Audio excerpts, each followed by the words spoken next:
Hello बच्चों। चलिए प्रश्न को पढ़ते हैं। जब मेढक को 20 डिग्री सेल्सियस से 30 डिग्री सेल्सियस वाले तापमान में स्थानांतरित कर दिया जाता है तो इसका शारीरिक तापमान कितना होता है? 15 डिग्री सेल्सियस तक कम हो जाता है या 30 डिग्री सेल्सियस तक बढ़ जाता है?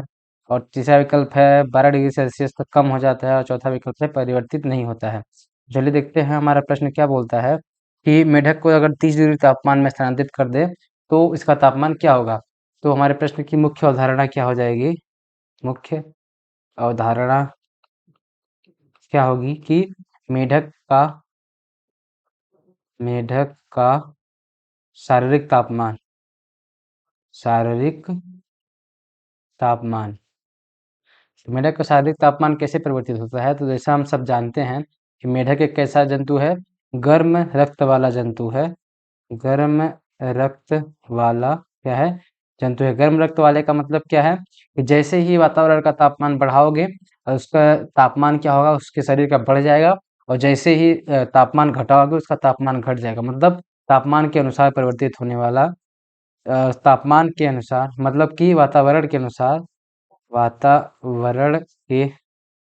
अनुसार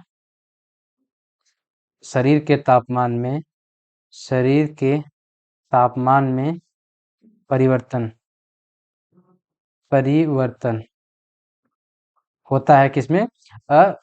जो भी जंतु गर्म रक्त वाले होते हैं या मेढक में। तो जैसे कि अगर मेढक को हम 30 डिग्री सेल्सियस वाले तापमान में रखेंगे तो उसके शरीर का तापमान कितना होगा? तो 30 डिग्री सेल्सियस तक क्या होगा? बढ़ जाएगा।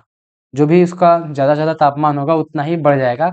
अब हम अपने विकल्प को देखेंगे और सही उत्तर चुनेंगे। तो पहला विकल्प क्या है? 15 डिग्री सेल्सियस तक कम हो जाएगा, गलत है। दूसरा विकल्प है 30 डिग्री सेल्सियस तक बढ़ जाएगा, तो ये सही हो जाएगा विकल्प हमारा। तीसरा विकल्प क्या है? 12 डिग्री सेल्सियस तक कम हो जाएगा, तो ये गलत है। और चौथा क्या है? इनमें से परिवर्तन नहीं होता है, तो ये भी गलत है। तो हमारे प्रश्न का सही विकल्प क्या हो जाएगा? विकल्प नंबर 2, जो कि है 30 डिग्री सेल्सियस तक बढ़ जाएगा। आशा करते हैं आपको दिए गए प्रश्न का उत्तर समझ आया होगा। धन्यवाद।